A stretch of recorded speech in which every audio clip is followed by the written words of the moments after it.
All right. So, thank you, Kirsten, and thank you for the kind invitation to speak. I really do appreciate being here.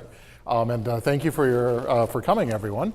So I'll be talking about from Wi-Fi or from weapons to Wi-Fi, how Hedy changed history. And I'm hoping to put some of the work that you saw today in context and try to explain it if it's unclear, but then also talk about how some of the technical legacy of that work continues on today. So this is an outline of what I'll be talking about. So a little bit about myself, and then in my lab, I run an experimental wireless communications lab at Drexel University in Philadelphia. And I'll talk about wireless communications and what are they. I mean, you all use them, but try to explain what they are in very simple terms. Talk about, and then we'll try to build up gradually about how you can get from the basics of wireless to what Hedy had done. And we'll talk about how radios coexist with one another, some elements of cybersecurity, early cybersecurity, if there's a bad guy in the communications, and then talk about Hedy's technology and how those ideas are being used today. So I'll tell you a little bit about myself. I'm a professor at Drexel University. That's a nice picture of me with my children. They will be characters later on in the slides, so you can get to see them now. I'm affiliated in biomedical and computer science as well, and I started off back in the day working at the Naval Research Lab in Washington. So this is a bit about my lab, and I'll show you some stuff. If anyone wants to see something, I have some samples with me. So we do things with new types of antenna technologies for new types of radio systems. We're doing some stuff with wearables, which may not seem like it's related, but actually is directly related to what you just saw in the movie today. And then some work with security, which also is, I think, related to what you just saw. And we do a lot of work with test beds. So we build new types of radios and we try them out. I also have some experience with patents, and that's also something that was discussed a lot in this movie, and I'm happy to engage in a conversation with you about that. So I actually have had the pleasure of having a patent that was licensed by a company and then actually made it to a commercial product. That's why I tell all my students now in my class, if you develop something, stock options for your professors. That was a joke.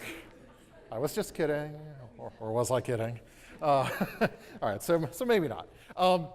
But in any event, so we've seen some work with patents and going through that process, right? There's getting a patent for the purpose of getting a plaque on the wall, and there's getting a patent to really see something go out and become used, and it's very difficult. And I think only now the culture is kind of opening up of entrepreneurship and innovation to really empower people to do this. And you saw, in the movie how difficult it was back in the day just to have the idea, to have the patent. It wasn't enough to try to get that technology out there. So this is a picture of my lab. We have lots of cool stuff. If you're ever in Philly, you should drop by sometimes. We built a new lab. We're doing some work with radios that I think is pretty interesting. Let's talk about what wireless communications are. And I apologize for the X there. I have a slide snafu there. But what are radio communications? So wireless or radios signals are everywhere. And I walk to work every morning, going to Drexel. And sometimes when I'm walking across the Schuylkill River, I just kind of look down at the water. And some people, they might see me and they say, are you thinking about jumping or something? But actually what I'm doing is I'm looking at the ripples in the water. And I think to myself oftentimes, if I could see radio waves, that's what they would look like. If you were looking at a pond or a river, the picture on the right there is actually some vacation slides, a picture for me in Montana. You can see me in the middle there. More on that later. But if you could see the radio waves, they look like ripples in water. And just as you have, something that pours into the water and creates waves, or as a boat goes through there, or you have different obstructions, all of these waves constructively and destructively interfere with one another, and they create these almost beautiful patterns. Okay, and that's why I teach undergraduate and graduate courses in wireless communications, and I often say to my students, if you could see these waves and all the horrible things that are happening to the signals as they travel from you to your cell phone or you to your local area access point, you'd think it's a miracle that your radios work at all. Okay, because there's a lot of stuff that's happening there that you just can't see. Okay, and so these waves constructively and destructively interfere with one another, and it creates a lot of difficulty, right? So, so that's what I'm thinking about when I'm walking to work, unless sometimes I do think about jumping. That was a joke, okay, a little dark for a Sunday matinee, but, so anyway, that was a picture of me in Montana. I highly recommend it. Just thought I'd toss that up there, by the way, caught a fish and fly fishing. Some might say natural talent, but so anyway, not so much more on that. So how do radios coexist with one another? Spectral resources are scarce, right? So if you want to use your radio, your cell phone, or your local area networking product, there's only so many frequencies that are available that can be used, right? So the Federal Communications Commission, FCC, will essentially license out spectrum, and it's very expensive to get a spectrum that's actually allocated for your use. But those resources are very scarce and they need to be regulated, but there's a lot of data that needs to get around. You need to get voice data, you need to get cat videos, lots of cat videos, very important, that needs to get around. And it can be challenging to do that. And I think the best way to explain what that's like is a cocktail party, okay? So let's say that you're at a cocktail party and you're trying to figure out how to communicate.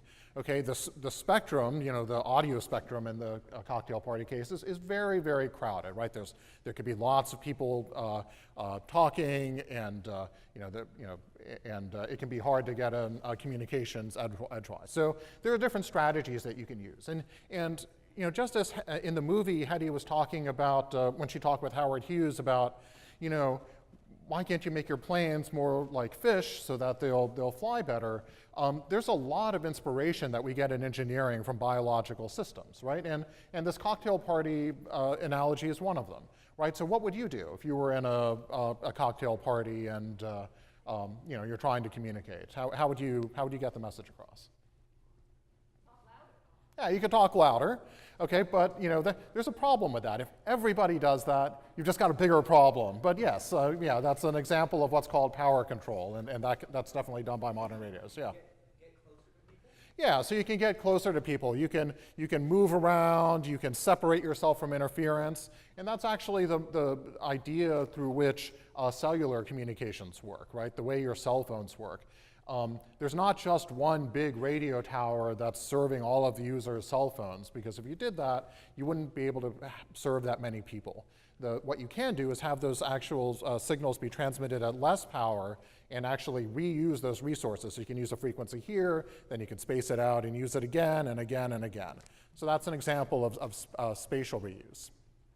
Another example is that you can just communicate at different times. Right? So you could just, you're waiting, you kind of wait your turn, and then you say something. And then users can listen for opportunities to communicate. And you do this, and you don't even realize it, right? That, if you're talking with someone, you wait until they're not talking, and then you can start speaking. Okay? And people are we kind of train ourselves to do that, but it's a lot harder getting a radio to do that. So that's actually part of using strategies that are taken from everyday life and getting them into real radios. So let's talk about cybersecurity. And I said my kids would come back, so here they are.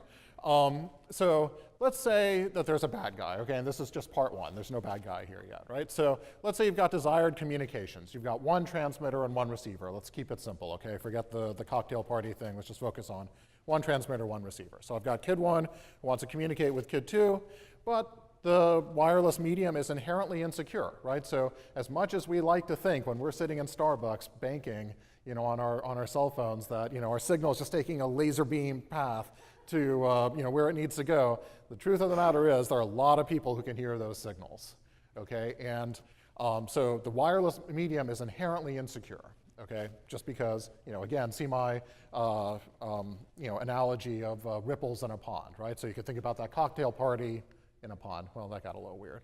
All right, I'm sure I could, Google that and find a good picture of a cocktail party and water, but that, that's what it would be like, right? You'd have waves that would be created, and it'd be very easy to eavesdrop. So what would happen if there's a bad guy? So the only person you can ever make fun of reliably yourself these days is yourself. So there's me with my fish in the middle of that. And so I've got one transmitter, one receiver, and then one or more malicious nodes. Okay, so in this case, I'm the node that's in between. So what can a bad guy do? So a bad guy can eavesdrop. I could just listen in to those communications and learn whatever I'm going to learn from those communications. I could jam the signal. I could prevent them from transmitting from one to another. But then I could do something that's more nefarious. I could say, do what's called a man-in-the-middle attack. I could listen to the message from one and then relay something else to the second one. Okay, so there are lots of nefarious things that can be done, and some of those are not so easy to detect. So what can you do about this bad guy? Okay, so there's a concept in my field that's called diversity. Okay, and when I teach my graduate class in wireless communications, I tell my students, today you're going to learn about diversity, and and then we're like, okay, we're going to do something with a social conscience, yay.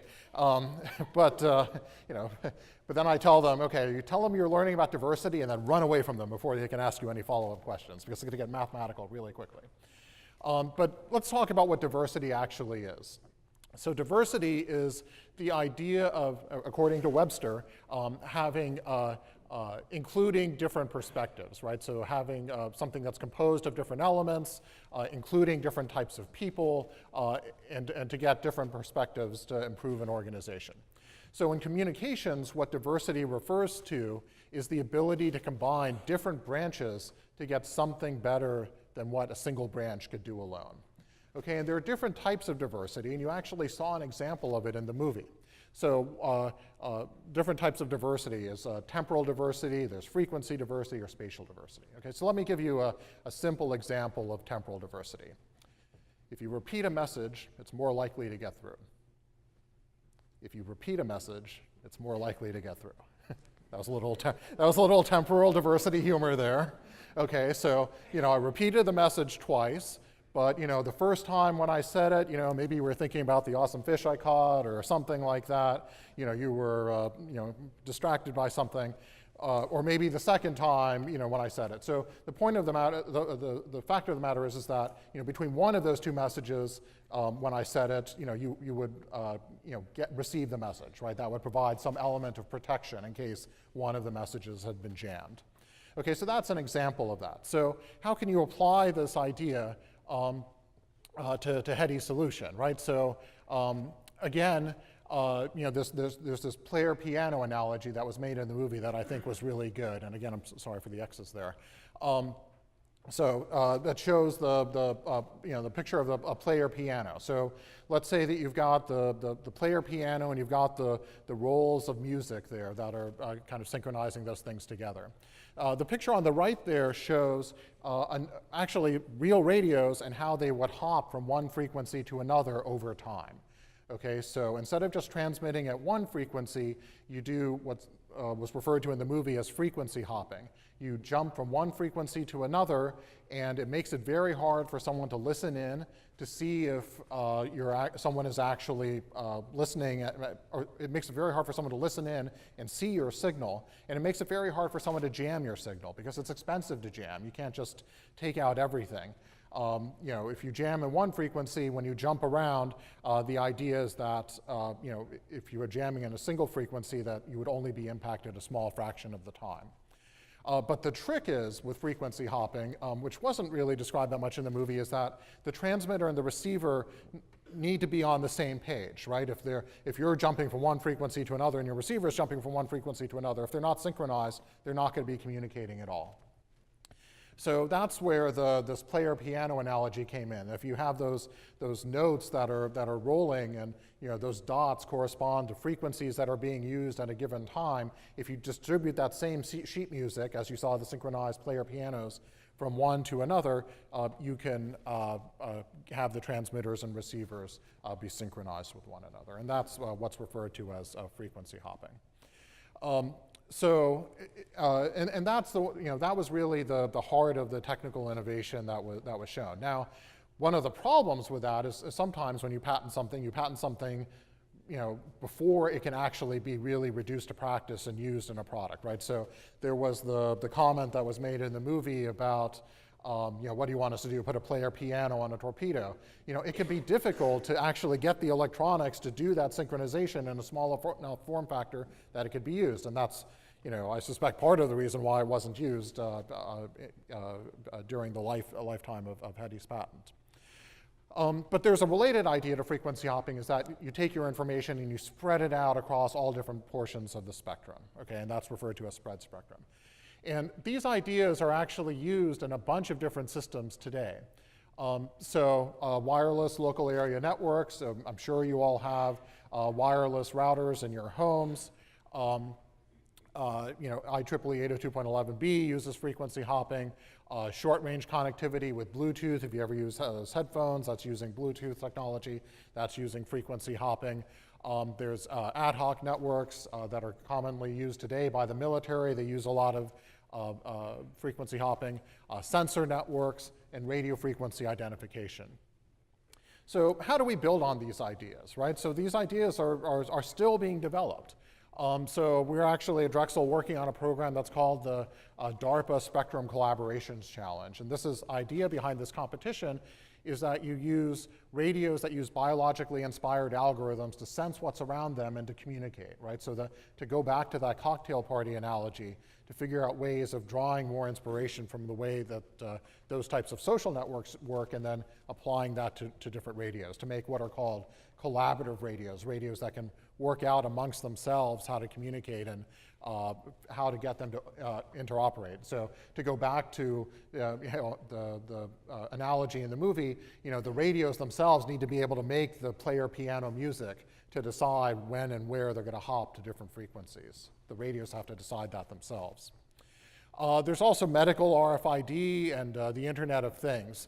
I'll show you, as well as some cybersecurity with smart grids, which I'll talk about more. So this is actually an example of some technology that we're developing at Drexel, and if anyone wants to come up and see this afterwards, I'd be happy to show this to you. This is actually a fabric-based RFID, okay, and it's made out of fabric, and it's got a little RFID chip in it. So RFID, if you're unfamiliar with it, it's basically like Easy Pass. Like you drive through something and it, you can tell what was there. So there's an RFID chip, and sure enough, the RFID chip that's in here uses frequency hopping. So the same idea that was discussed in the movie is being used in something like this today. And how do we use this? We use this in hospitals. We're developing a system to detect uterine contraction in pregnant women. So how many people have ever been born before? Yeah. All right, now I know you're not listening. That was a trick. All right. Okay, so that's always troubling when a lot of hands don't go up. So if you were in a hospital, born in a hospital, you were likely hooked up to your mother was likely hooked up to what's called a tokodynamometer, or something that detects contractions. So we're trying to make something that a pregnant woman could wear that would stretch and be able to detect uterine contractions. We're also using it to look at infant respiration, to develop a smart onesie that a baby could wear to detect whether they're breathing or if they stop breathing. Again, frequency hopping, still being used. Another example is looking at smart grids. So looking at how you deploy command and control systems on naval vessels, right? If you have something that has generators and sources of energy that are being used on a ship, you want to be able to detect if something's bad is happening and be able to adapt your communications appropriately and securely. So that's actually some work that's also happening. So I'd like to thank you for your attention, and I'm happy to answer any questions that you might have. I'd like to also say that I have some Drexel swag up here, and I noticed there's some students here, so I'm happy to give that stuff out. So if you want some free stuff, you can ask a question, or if you answer a question, I can give you some free stuff. But I'm happy to answer any questions that you may have. And I think I see a hand back there. I'm interested in the connection between torpedoes and wireless communications, because torpedoes operate underwater. Wireless doesn't go very well underwater. Yeah, I don't know what they do now, but in the old days when I was in the Navy, they had huge antennas at very long frequency. The submarine had to come up almost to the surface before a radio wave would penetrate. So how did they connect? What's the connection between the idea of torpedoes and wireless communication? That's a great question, and I agree with you that it is very difficult and it requires. Oh, sure. Okay, yeah. So the question is, wireless signals don't propagate that well underwater, which is true, and it requires lots of specialized equipment. And how does that relate to the motivating example of using this for torpedo control? That's a great question, actually. And I have to admit, I had the same thought when I was watching the movie, because it requires lots of specialized equipment and large arrays in order to do that communications. I've actually heard the story that was presented in the movie that it was for torpedo control. I've also heard it that it was for controlling missiles that were in flight. As well. In both of those situations, there's the notion of getting the appropriate frequencies and equipment that you need to work, but then once you have those, synchronizing them for hopping. So it's a good concept, but it's something that requires a lot of work to be practical. And I think that was actually one of the reasons why when they developed this, they weren't like, oh, let's do it. We'll do it right now. It would require a lot of work to actually get that to be operational, which I think is partially why some of that stuff didn't really see light of day until the 60s. Right here.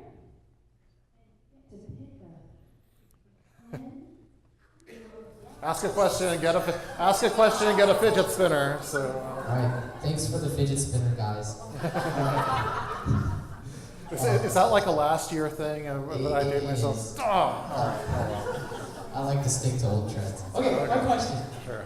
So I know that Bluetooth can only go up to 30 feet, I think, and internet connections can usually span much farther. So with these two different applications, how does the concept of frequency switching apply differently to them? So, you can use the notion of frequency hopping in lots of different applications, right? So you can use it for short range scenarios as well as for long range, as you mentioned. Okay, and so the military and disaster response networks and things like that, they use it for long range communications, right? If you're communicating from a satellite down to Earth. The concept can actually be used in a lot of different places. And, we don't just do things for the sake of doing them. We usually do them to solve a particular problem. In the case of Bluetooth, the idea of having a short range and using frequency hopping is so that you could cram a lot of different devices that are all in one place and have them not interfere with one another. Okay, so that's what's driving that. They're not necessarily worrying about a German and a U-boat who's trying to take over your Bluetooth connection. They're worried more about how do I get a whole bunch of devices that are all close to one another. In the defense or in the tactical network, then you do worry about you want to be able to see if someone can not detect your signal and not jam your signal. So they can be used for kind of increasing the capacity, the number of devices that you can have, as well as increasing the resilience to jamming and observability. So yeah, it's a good question. So, and as you pointed out correctly, it can be used in a lot of different use cases. How is the pattern of switching from frequency to frequency set? Is it the same for every message? Is it randomly switched between each message?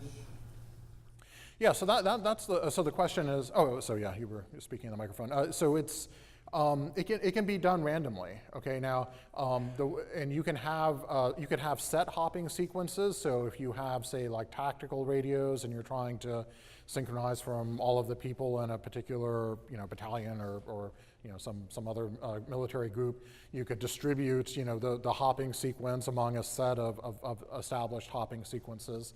You can make it completely random, but the key is that your transmitter and your receivers all need to be synchronized with one another. So if you're doing something that's very point to point, you could do something completely crazy, choose between a whole bunch of different things.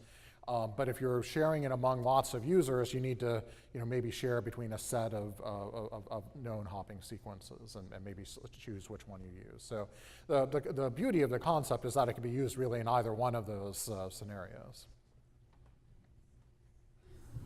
Hi.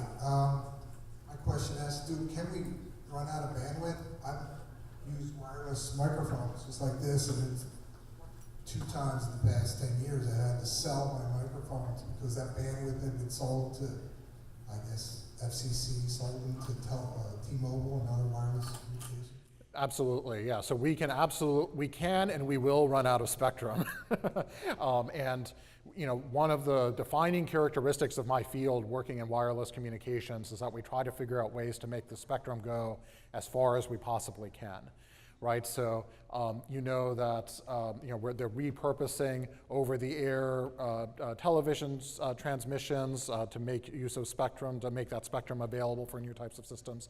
But no matter how much spectrum, and we're in the 4th generation now of cellular communications, 4G, so to speak. We'll soon be in the 5th generation of cellular communications, where they'll be using millimeter wave communications instead of something that's at 1 or 2 gigahertz. You're going to have signals at like 30 or 60 gigahertz, so it's going to become quite high. But what's interesting about the trend and the way that we deal with these limitations is that you may think to yourself, more advanced means that something transmits with more power and it transmits further. And it's actually the exact opposite of that. When you have something that's a more advanced system, the coverage areas actually get smaller and smaller, and you use this notion of frequency reuse to make it so that you can use a frequency here and then you can reuse it someplace else, and you actually get more bang for your buck that way. People have a tendency to think, when you go from 3G to 4G to 5G, what are you getting? Well, you're getting another G or another 2G. That's cellular humor. But really what's happening is that the coverage areas are actually getting smaller and smaller, and you're deploying more and more base stations all over the place in order to provide that additional capacity. But you're right that spectrum is a limited resource. People are looking at millimeter waves. They're looking at using the light fixtures to transmit data. They're looking at all of the different tricks that we can pull out in order to transmit information. I think there's another question. Yeah. How long did it take Hedy Lamarr to actually create her invention? That's a good question. I mean, so we saw what we saw in the movie, that the concept. And I don't know. They didn't actually say it in the movie, but it depends on how you define the beginning and the end of the invention, right? So did you see the part in the movie in the beginning where she had that toy that had the musical, the thing? Like when I looked at that, I thought to myself, oh, that's clearly, the spectrum of the frequency hopped system. That's basically, this plot on the right, where you have, signals that are changing in time. So, inspiration it's kind of hard to to do that. You have something that I think in her case might have influenced her from when she was a child to when she was using that that remote control system. So it's hard to say exactly when that started and stopped. So that inspiration was there, I think, for a long time. I think getting together with the piano enthusiast and kind of bringing that together about how you synchronize those things, I would say that's really like the crux of the actionable invention, and that seemed to happen over the course of several years in the 40s. I don't know exactly how much it was, but it was something like that. But in order to actually get that realized in a product, didn't happen until the 60s. Hi. Has there been any research into ways that the wireless technology can be protected or deflect or protect itself from coronal mass ejections or solar flares? Yeah, I mean, we look at ways of hardening technology. I mean, satellite communications are very resilient to those types of solar activities.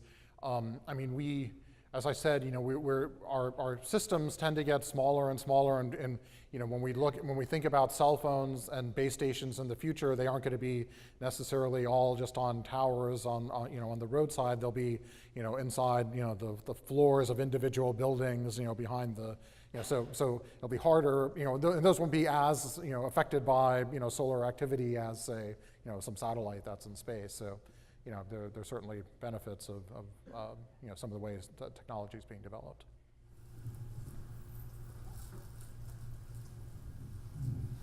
Can these wireless signals pass through the human body? So the human body is basically a big bag of water, and for modeling purposes, that's what it is. And it doesn't propagate that well through water. So some of it gets absorbed and will heat and things like that. So yes, it can. The signals do get go into the body. They don't necessarily penetrate, but they can penetrate some, but then they will heat a little bit and then go through. Now, what's important to remember is that when a cell phone designer is putting together a cell phone, they're not thinking like, oh, it doesn't do any good to provide a heater for someone to wear, right? The best way to get energy is to aim it at the receiver of the transmitted signal, not to unnecessarily send it into the human body. So they design deliberately the way these systems work to try to direct energy away from the body as much as possible. And to not transmit as much power or to try to minimize the amount of power that's needed. People in the balcony, does anybody up there have a question? No? Oh, good, another one. You're just trying to score another fidget spinner, I think, right? Your friends, no? All right. So they'll come back, the fidget spinners. okay, so radios, right? Like when you're driving in the car and then you put on your radio channel like 106.1. Yep. So yeah. Oh, I'm sorry, I'm advertising. Okay, so do they use a similar technology? I know like they play across one frequency, but wouldn't that make that like not secure? Like, what kind of technology do those kinds of radio stations use? Yeah, so terrestrial radio stations use amplitude modulation and frequency modulation, AM and FM. And basically what you're doing is, it's actually a very simple idea, the way these terrestrial radios work. So go back to my waves in a pond analogy, right? So you've got a wave that's traveling through something. What can you change about a wave in order to convey information? What can you change about a wave? You can change how high the wave is. What else can you change about it? You can change how, yes.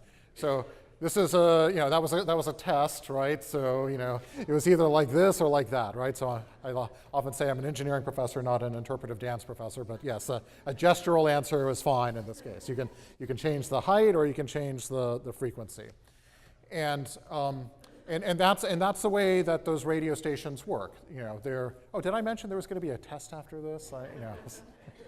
Yeah. It's interesting when I said that.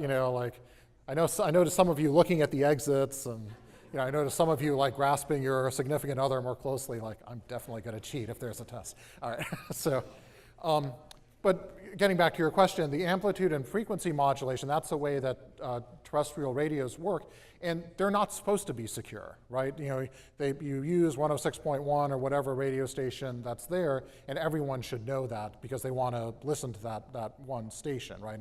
And listen to other stations. The idea, but that is very resilient or that is very susceptible to jamming. If I decide that I don't want anyone in this room to listen to 106.1, I can totally do that, right? It's very easy. But if you want to try to get that message across, then you can hop, but then it makes it so that not so many people can access the signal, but then it can be secure. So there are trade-offs with everything, which is a defining characteristic of engineering. Okay, we'll do a couple more questions. So if this frequency hopping, like on our cell phones and stuff, we're on like these very specific frequencies, how come when you're like on an airplane, how come it can interfere with it? Like, aren't they like on different frequencies? So, yeah, so you're correct that they're on different frequencies, and there are frequencies that are licensed for use in particular applications, and they don't, or not supposed to overlap. Now, the funny thing about the laws of physics, though, is that there can be second and third order effects, right? No electronics are perfect. And if you transmit in one frequency, it's very hard to limit everything to just that one frequency. So you can sometimes have coupling effects from one frequency to another that are not intended as a function of the practical electronics that you have. So they're not worried about your primary radio station interfering with the primary radio station to the plane. They're worried about some other coupling that could occur that might potentially disrupt some other aspects of the electronics. And those issues can be very difficult to detect. In fact, one of the pictures that I showed earlier in my slides of a facility we have in the bottom right corner is what's called an electromagnetic reverberation chamber. And this is a room that's actually used for doing what's referred to as electromagnetic compatibility testing, how well one types of electronics can get along with another. All right, so there's a story that I heard, but I'm not sure if it's apocryphal, but I'll go ahead and tell it anyway, where there was a car that they actually had to put into a facility like this because there was an issue that was coming up where if they turned the radio to a particular radio station, it would mistakenly deploy the airbags in the car, right? So, so that's pretty bad. I don't know if that's actually true or not, but I'm, like there are weird effects like that can happen, and you have to be able to detect those types of things. As I said, when the laws of physics and wireless communications are there, it's a miracle that your radios work at all. So. Okay, I think there was, maybe so we'll do two more questions. I'll be back to you. Hi, using home Wi-Fi for the last 20 years, I guess. It had like 7 channels that you could stick it to, but you had to configure it manually. Modern routers like Google Mesh Network dynamically figure out interference. How, not for specific technology, but like they said 88 frequencies. For the common use like a cell phone or Bluetooth, how many frequencies does it use? And if it does do hopping, how frequently does it change signal?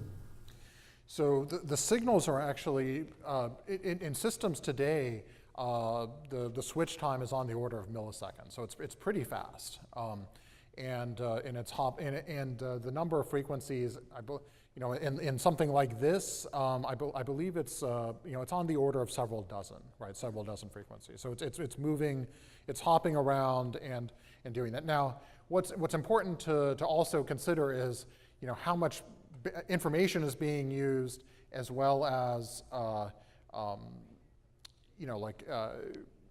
the complexity of the electronics that are required to actually perform that synchronization, right? So getting your oscillators to be able to tune from one to another that quickly and having the synchronization be done, that can be very challenging. Now, when they were developing their system, I don't think that's what they were thinking. They weren't thinking like, oh, we're gonna hop, over, like they were probably thinking like maybe, larger fractions of a second or something like that. And I think they said 88 there, but that's the kind of thing that's done. But it's a function of the complexity of your electronics and how much effort you're willing to put into it. Keeping in mind that like in a naval vessel, like what they're using to control some of these torpedoes or missiles or whatever, you can have a very sophisticated system, but if you're talking about some low complexity device talking to another low complexity device, you want to keep, and you don't want it to be very expensive. You have to do a lot of trade-off to manage that functionality. Okay, we're going to do one more question. Oh, you have one? Okay, 2 more. I keep saying 2 more. I just had a thought that during World War II, the Germans used Enigma machines, and is this very similar to this? So Enigma is basically looking at in like encryption types of techniques, and so frequency hopping is one thing that you can do to get secure communications. You can jump from one frequency to another, so it's very hard to detect energy. if you're at one frequency, what you can do is encryption, which is what the Enigma machine does. It encrypts the data so that even if you do receive it, it can take you a very long time to decode it if you don't have the key. So the decryption key that you use is analogous to the hopping sequence that you'd use. They're essentially both random sequences of numbers, but they correspond to different things. Frequency hopping changes frequencies. Encryption keys at a certain frequency will obfuscate your information by making your data a mathematical function of the encryption key that you can only decrypt if you know the proper key. So they accomplish something of the same goals, but they like to provide security. But encryption can still be jammed, right? Like, so if I send a signal from me to you and it's encrypted, someone else can say, well, I can't decode the signal, but I can stop you from getting it, so I'm going to just jam the signal. So that's when I would use frequency hopping.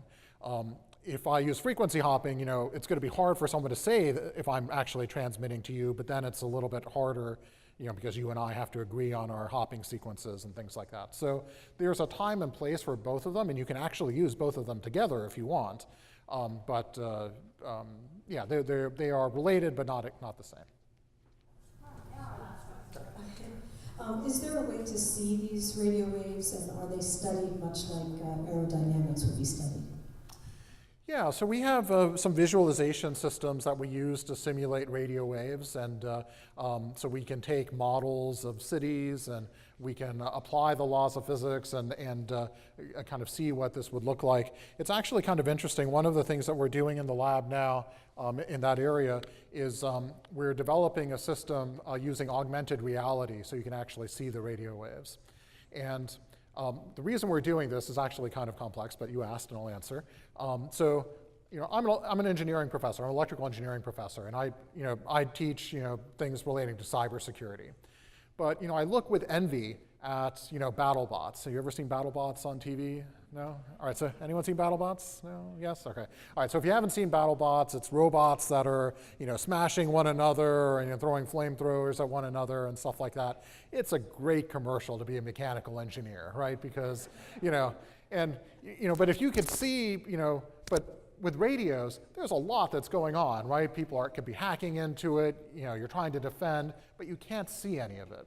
So that's why we're developing an augmented reality tool that actually allows you to see the radio waves, and you could say like, oh, you're hacking into something or you're defending, and we're trying to actually create a competition that kind of does for radios what BattleBots does for robotics, right? And we use it as a teaching tool, and that's why we would do that.